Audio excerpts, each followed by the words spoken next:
Em tempos de pandemia, os cuidados com a higiene são fundamentais. Pensando nisso, um grupo de meninas resolveu apostar na robótica para ajudar no combate à Covid-19 e tudo isso com baixo custo.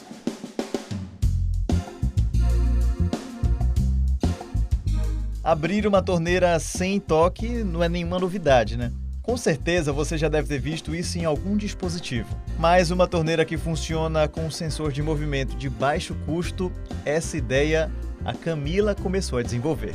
Todos os recursos dela são de baixo custo, para poder ajudar os feirantes, porque toda vez tinha contato com a torneira e tem a mesma eficiência do que teria talvez um sensor de shopping, as torneiras de shopping, só que é de baixo custo e é acessível para qualquer um. Quando a gente fala de um equipamento todo desse aqui, com torneira e o sensor, já a gente está falando de um custo de quanto mais ou menos? R$40 seria o custo. Então é mais acessível do que um sensor daqueles que a gente vê nos shoppings, por exemplo, e tem a mesma eficiência, né? Sim.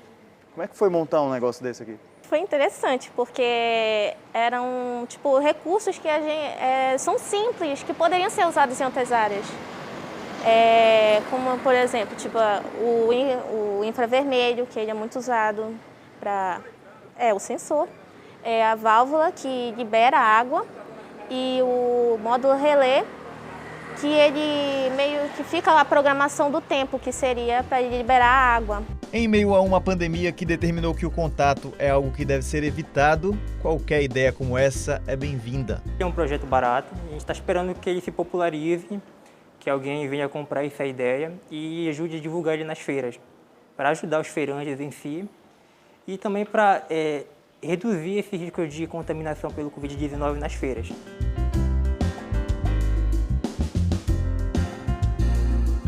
Nessa escola de robótica, a torneira automática de baixo custo é só uma das criações desse grupo de meninas. A Eduarda está apaixonada pelo jogo que ela mesma criou com uma amiga. Isso aqui é um joguinho todo bonitinho, de gatinho e tal, mas eu imagino que isso aqui seja só uma imagem que dá a impressão que foi fácil de fazer, mas foi bem difícil, né? Sim.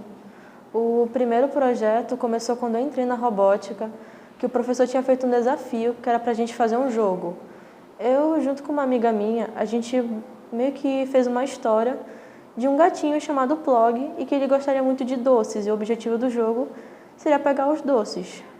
Aí, com o tempo, a gente começou a adicionar alguns NPCs que seriam basicamente obstáculos, que no caso aí do jogo seriam os plongos, são gatinhos um pouquinho menor, que também gostam muito de doces. A gente chegou nessa versão demonstrativa que foi que eu fiz junto com a Camila, que é uma amiga minha também. Eu decidi criar uma coisa própria, uma coisa original. Começaste então do zero, tiveste todo o trabalho de fazer a programação, a imagem, tudinho do zero. Do zero. E aí, como é que é? Tu buscaste o conhecimento que tu já tinhas aprendido aqui nas aulas de robótica e tudo mais, para fazer isso daqui? Sim, eu usei um pouquinho do conhecimento que eu tenho na robótica e mais algumas que eu fui correndo atrás, que foi na internet. Devido a essa pandemia, a gente não tem muito como sair de casa, a gente fica um pouco isolado. E eu decidi que seria bom ter um projeto, né? Aí eu pensei, como eu gosto muito de desenho, e geralmente eu gosto de ver meus desenhos ganhando vida, eu decidi fazer um jogo. Na sala de aula, o grupo Roboticamente Corretas ganhou destaque também pela presença feminina na área.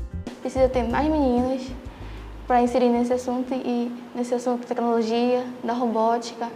Eu acho que sim, precisa, as meninas precisam se ver que sim, elas são importantes e elas são capacitadas assim, de entrar nessa área que não é só na área dos meninos. É muito importante que as meninas sejam inseridas nesse contexto da ciência e tecnologia, porque tradicionalmente é um campo ocupado por maioria de homens, sendo que as mulheres são extremamente talentosas e elas têm algo diferenciado dos homens, elas são cuidadosas, elas são preocupadas com detalhes.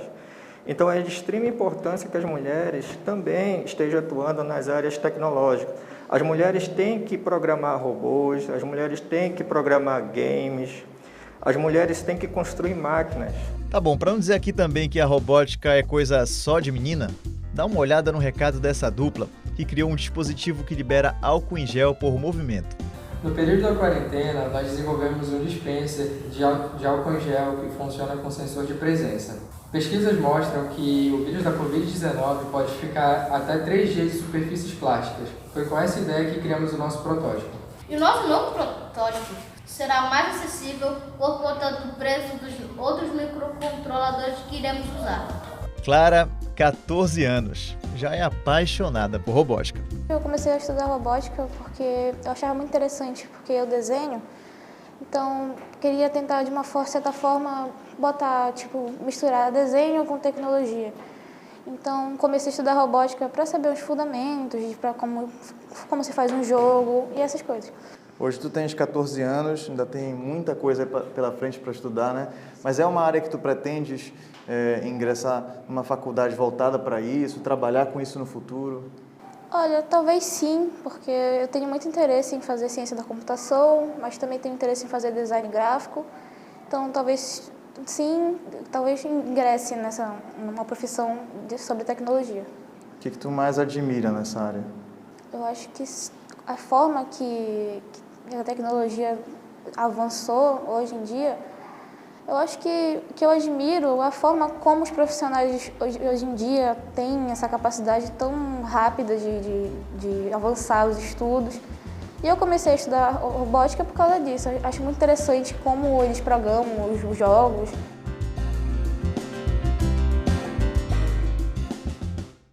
Agora é hora de acompanhar o quadro Câmera na Mão e hoje quem está com a gente é a estagiária Sara Carvalho. Veja só.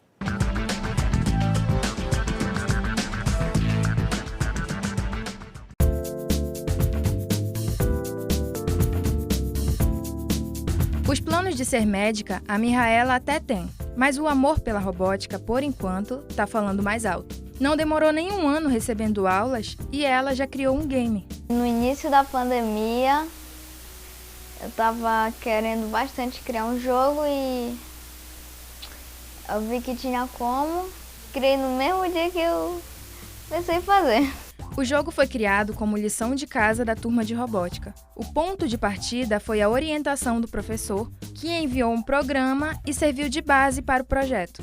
O professor da robótica, ele mandou um jogo que a gente tem que ir completando as fases usando os comandos que pede. Aí, no final desse jogo, a gente tem a opção de criar nosso próprio jogo, usando tudo que a gente aprendeu nas fases anteriores. Essa pegada educacional está presente em todas as fases. Para vencer, tem que pensar rápido, ter agilidade para evitar penalizações e somar pontos. Você tem que terminar o jogo com o máximo de pontos possível. E para terminar o jogo tem que pegar todos esses ratinhos aqui. Esses aqui de cima e de baixo. Aí não pode pegar esses caras de branco, porque eles diminuem seus pontos. E depois que você pega os dois, você perde o jogo.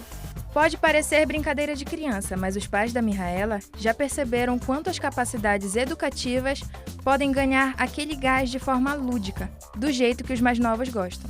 A gente tem projetos para ela muito relacionados à tecnologia, embora desde sempre ela fala que quer fazer medicina, mas só que a gente tem projetos para ela, uma educação técnica e levar adiante, porque eu pelo menos procuro sempre deixar ela muito livre em relação à criatividade. Eu gostei muito, é um joguinho bem divertido para as crianças, é bem simples, mas pelo que eu percebi, ela me mostrou que tem uns graus de dificuldade, né? Às vezes aumenta a velocidade do inimigo, diminui a nossa e tem uns nivezinhos legais. A Maria Cristina gostou tanto que resolveu até compartilhar com os amigos. Pela funcionalidade do game, pela praticidade dele, eu vi que realmente era uma coisa que ia funcionar. Eu cheguei até a distribuir com alguns amigos, através de rede social, que também jogaram, deram opinião, gostaram, e foi muito satisfatório. O paizão, claro, tá só orgulho. Uau, minha filha é um gênio. Minha filha chegar a produzir um game, nossa, foi uma coisa que eu não imaginava, mas estou muito feliz. As ciências podem abrir os nossos olhos para o mundo. E quanto mais curiosidade a gente tem em descobrir algo novo, mais surpreendentes são os resultados. Enquanto a Mihaela cria games, o Carlos e o Bernardo desenvolveram um piano feito de Isso mesmo, bananas. Nós usamos aqui um microcontrolador Arduino, fios de resistência e as bananas. Quando nós tocamos na banana, nós alteramos o sinal elétrico que transmite para o controlador. Ele produz uma nota musical. Nós montamos a programação em blocos que muda o sinal analógico, transmitindo o sinal analógico para a placa-mãe, que transmite para as bananas. Entre brincadeiras, eles criam o futuro e a certeza de que a próxima geração vai descobrir coisas cada vez mais diferentes.